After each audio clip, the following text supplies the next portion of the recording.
आचार्य जी, आज जैसे कि हम बात व्रत की कर रहे हैं, लेकिन सबसे पहले हमारे दर्शकों को बताइए कि व्रत रखने से भाग्योदय कैसे होता है? किस जातक को कौन सा व्रत रखना चाहिए?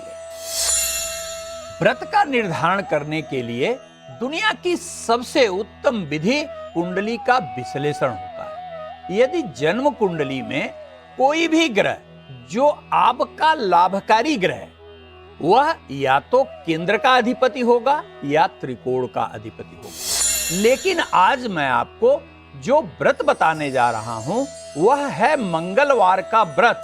लेकिन कब यह रखना चाहिए उसके पहले जान लेते हैं लक्षण क्या है। मान लीजिए कि आपको बार बार क्रोध आता हो, अपनी बात को जबरदस्ती मनवाने की प्रवृत्ति हो, पढ़ाई में भी मन न लगे, बार बार खेलने कूदने की दिशा में ही मन जाता हो, बार बार चोट चपेट लग रही हो, फोड़े फुंसी की अधिकांशतः शिकायत रहती हो, हमेशा आप जीवन में जोखिम भरा कार्य करने में विशेष रुचि रखते हो, आवश्यकता से अधिक आत्मविश्वास, अधिक साहस, दुस्साहस जिसे कह सकते हैं, ऐसी प्रवृत्ति आपकी है।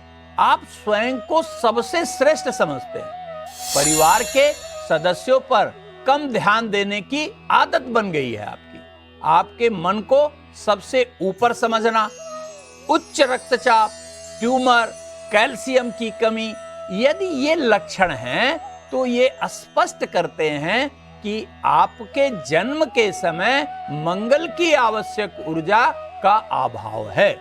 इसलिए आपको मंगल को गति देने के लिए, बलवान बनाने के लिए, शुभता प्रदान करने के लिए मंगलवार का व्रत धारण करना चाहिए। आपसे जानना चाहेंगे कि आखिर मंगलवार का व्रत रखने का सही तरीका, सही विधि क्या है? मंगलवार अर्थात इस दिन का स्वामी भगवान हनुमान जी को माना जाता है। कलयुग के सबसे जागृत देवता के रूप में भगवान हनुमान जी की पूजा की जाती है और यह माना जाता है कि भगवान हनुमान शीघ्र मनोकामना को सिद्ध करते हैं। इस व्रत को धारण करने के लिए जो नियम है वह मैं आपको बता रहा हूं, इसे नोट करिए।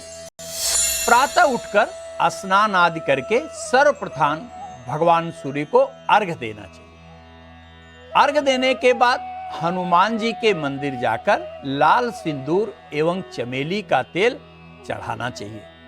उसके पश्चात घर के मंदिर में लाल सिंदूर और चमेली मिलाकर भगवान हनुमान जी को तिलक लगाएं और स्वयं को भी हनुमान जी को तिलक लगाने के बाद अपने को भी लगाएं। हनुमान जी भगवान श्री राम की आराधना से तत्काल प्रसन्न होते हैं, इसलिए व्रत के समय भगवान श्री राम के राम रक्षा स्तोत्र का पाठ करिए। कम से कम एक बार पाठ करिए या सुंदरकांड का पाठ करिए। सुंदरकांड का पाठ करने के बाद ओम हनुमान अंजनेयाय महाबलाय स्वाहा मंत्र का यदि 108 बार जप रुद्राक्ष की माला पर आप करें तो कैसा भी कठिन कार्य हो निश्चित सिद्ध होगा। और अंत में हनुमान जी की आरती करने के बाद लड्डू का भोग लगाएं और पूरे परिवार में बांट दीजिए। आगे आचार्य जी, आपसे जानना चाहेंगे कि जो लोग मंगलवार का व्रत रख रहे हैं, इस व्रत को पूरा करने के लिए, सिद्ध करने के लिए महामंत्र क्या है? हनुमान जी शीघ्र प्रसन्न होने वाले देवताओं में एक गिने जाते हैं। आज का मंत्र दर्शकों नोट करिए। ओम अंजनी सुताय विद्महे वायुपुत्राय धीमहि तन्नो मारुति प्रचोदयात्। इस मंत्र का जप करने से हनुमान जी शीघ्र, अति शीघ्र प्रसन्न होकर आपकी समस्त मनोकामनाओं को पूरा करेंगे।